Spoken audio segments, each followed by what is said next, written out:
اچھا علامہ صاحب، مجھے یاد آ گیا کہ وہاں پر آپ کے دادا بھی جنت البقیع میں دفن ہے، والد گرامی بھی جنت البقیع میں دفن ہے، اور آپ کے ایک بیٹے بھی جنت البقیع میں دفن ہے۔ بالکل، اصل بات یہ ہے کہ میرا جو پہلا بیٹا تھا نا معاہد، وہ میں شادی کے بعد جب مدینہ گیا ہوں تو وہاں پہ اس کو بلایا، تو وہ بھی 45 دن کا تھا۔ یہ بھی چلیں ضمنی طور پہ بات آئی ہے تو میں پورا واقعہ بیان کرتا ہوں۔ اس کو نا ہارٹ میں ایک بیماری ہوتی ہے ٹیٹرولوجی، کہ ایک وال بند ہوتا ہے، اس کا مدینہ کے ہاسپٹل میں علاج نہیں تھا، تو مدینہ کے ڈاکٹروں نے نا مجھے جواب دے دیا، انہوں نے کہا کہ آپ سٹوڈنٹ ہیں، لاکھوں ریال کا یہ علاج ہے۔ میں عبد الرحمن حذیفی صاحب کے پاس گیا، بڑی دلچسپ بات ہے، چچا عابد میرے ساتھ تھے، ہم نے ان کو جا کے اس طرح بتایا کہ یہ علامہ صاحب، انہوں نے تعارف کرایا علامہ صاحب کے بیٹے ہیں۔ تو عبد الرحمن حذیفی صاحب کہتے ہیں اللہ کی سپرد، ادھر دفن ہوگا، لوگ اس کے اوپر سلام بھیجیں گے، یعنی وہ ہمیں، میں اور میرے چچا پریشانی کی عالم میں گئے ہیں کہ میرا بیٹا بیمار ہے، وہ حذیفی صاحب ہمیں کہہ رہے ہیں اللہ کی سپرد کرو۔ خیر میرا ایک دوست تھا عبدالستار مراج، اور مدینہ یونیورسٹی میں جو 7 کلاس والے، ان میں سے ایک بندے نے کہا کہ ایک آئیڈیا ہے کہ آپ نا پرنس سلطان کو لیٹر لکھیں۔ تو میرے ذہن میں ایک ایسا جھماکہ سا ہوا، میں نے کہا یار اتنا عرصہ گزر گیا ابو جان کی شہادت کے،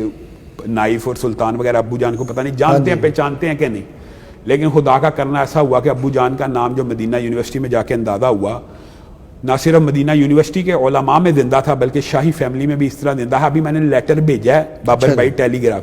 اگلے دن مجھے کال آ گئی ہے کہ آپ کے بچے کے لیے ہم ایئر ایمبولینس ہیلی کاپٹر بھیج رہے ہیں، جس کی اکیلے کی فلائٹ 1,80,000 ریال کی تھی، لیکن اللہ کا کرنا ایسا ہوا کہ جب وہ مدینہ ہاسپٹل اترا اسی دوران میرے بیٹے کی ڈیتھ ہو گئی۔ تو پھر جو ابو جان کی قبر ہے وہ تو آپ کو پتا ہے کہ وہ صحابہ کرام والے حصے میں ہے، اور جو میرے دادا جان کی قبر مجھے چچا عابد نے دکھائی تھی نا، وہ عامی بقی کا ایک عام حصہ ہے۔ اچھا، بقی عام میں اور بقی خاص کے درمیان ایک حصہ ہے جہاں پہ بچوں کو دفناتے ہیں، تو پھر ہم اپنے بیٹے کو وہاں دفنا کے آئے۔ تو میں یہ سمجھتا ہوں کہ میرے دادا کا جنت البقیع میں دفن ہونا میرے والد صاحب کے جنت البقیع میں دفن ہونے سے بھی زیادہ ایک طرح کا اہمیت کا حامل ہے، کہ والد صاحب کا تو چلو نام تھا، مقام تھا کہ ان کی ریاض میں ڈیتھ ہوئی، اور انہوں نے اپنے لاس کو اور وہاں پڑھے تھے اور لاس کو چینج کر کے انہوں نے ان کی میت کو مدینہ میں ٹرانسفر کر دیا کہ چلو ان کا ایک نام تھا،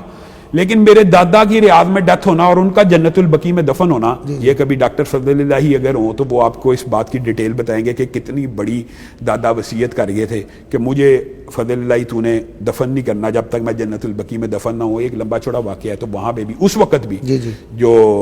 یہ میرے خیال میں کنگ سلمان ہی تب ریاض کے گورنر تھے، تو میرے چچا نے ان سے رابطہ کیا تو انہوں نے کہ احسان اللہ دیر کا باپ ہے، اس کو جنت البقیع میں دفن کرنے کی اجازت دی۔ خیر میرا جو بیٹا تھا وہ تو بغیر سفارش کے، اس لیے کہ جو مدینہ میں آپ کو پتا فوت ہوتا ہے وہ وہیں پہ دفن ہوتا ہے۔ تو میں یہ سمجھتا ہوں کہ ابو جان اگرچہ دنیا میں نہیں تھے لیکن ان کی شاہی فیملی بھی اسی طرح اس وقت جب میں گیا تھا تب بھی ریگارڈ کیا کرتی تھی، اور ابھی بھی کرتی ہے۔